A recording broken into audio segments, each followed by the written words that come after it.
Hi guys! Good morning! Ngayon pala ay magluluto tayo ng escabecheng tilapia. Itong tilapia po pala na ito ay bigay sa amin ng aming kapitbahay. Maraming salamat po sa aming kapitbahay na nagbigay ng tilapia. Ayan, at inihanda ko na po yung mga gagamitin kong sangkap para po sa aking lulutuing tilapia ang escabeche. Ayan po, at nagsimula na po akong maggisa. Nilagay ko na po yung bawang, dapat po pala ay luya.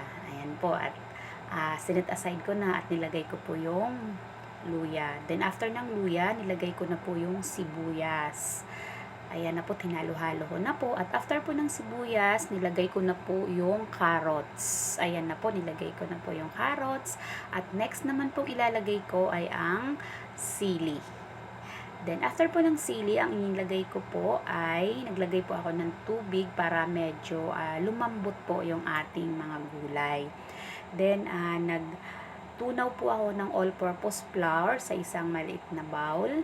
Then, after ko po magtunaw, naglagay po ako ng ketchup po para mag-blend po yung tamis at alat po sa ating nilulutong escabeche. Then, after ko pong maglagay ng ketchup, nilagay ko naman po ng 2 kutsarang asukal para mas lalong sumarap po yung ating escabeche. Yung gamit ko po ay pulang asukal. Then after po, naglagay din po ako ng toyo para mag-ahagaw po yung tamis at alat po sa ating escabeche. Ngayon naman po, nilagay ko na po yung hinalo ko pong all-purpose flour. Pagkalagay po pala ng all-purpose flour, kailangan pong haluin din po agad natin para hindi magbuo-buo po yung all-purpose flour. Ayan po, at medyo sticky na po yung sabaw. Nilagay ko na po yung mga tilapia at mamaya-maya po, paghalo-haluin na po natin siya para manuot po doon po sa laman ng tilapia yung sauce po ng ating escabeche. Ayan, luto na po yung ating escabeche guys, at sarap-sarap nito, kakain tayo ng madami. At naalala ko guys, marami na pa pala akong puti.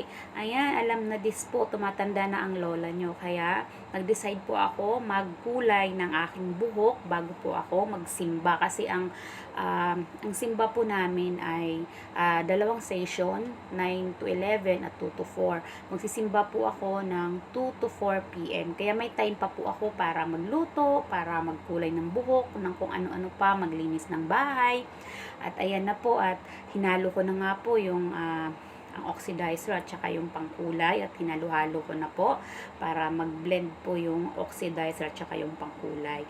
Then syempre po, need po talaga may gloves ka para hindi po madumihan ang iyong kamay, katulad po sa akin, dahil after nito magsisimba po ako. Ayan po, at nabanlawan ko na po siya, medyo hindi talaga siya na-covered, yung puti, medyo may puti-puti pa rin. Ayan, at nagsimba na nga po ako, fast forward po, before mag-start ang praise and worship, nag-picture-picture muna po kami ng aking mga kapatid sa pananampalataya.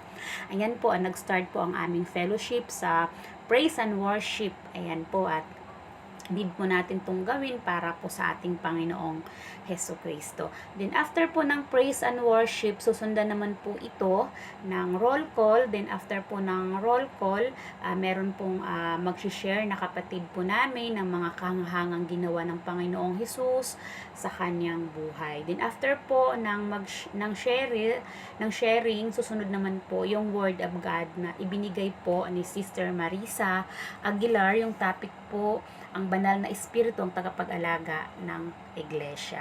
Ayan, at mga kapatid, maraming salamat po, at nawa po lagi po nating uunahin ang Panginoong Hesus sa lahat ng ating gawain. God bless po!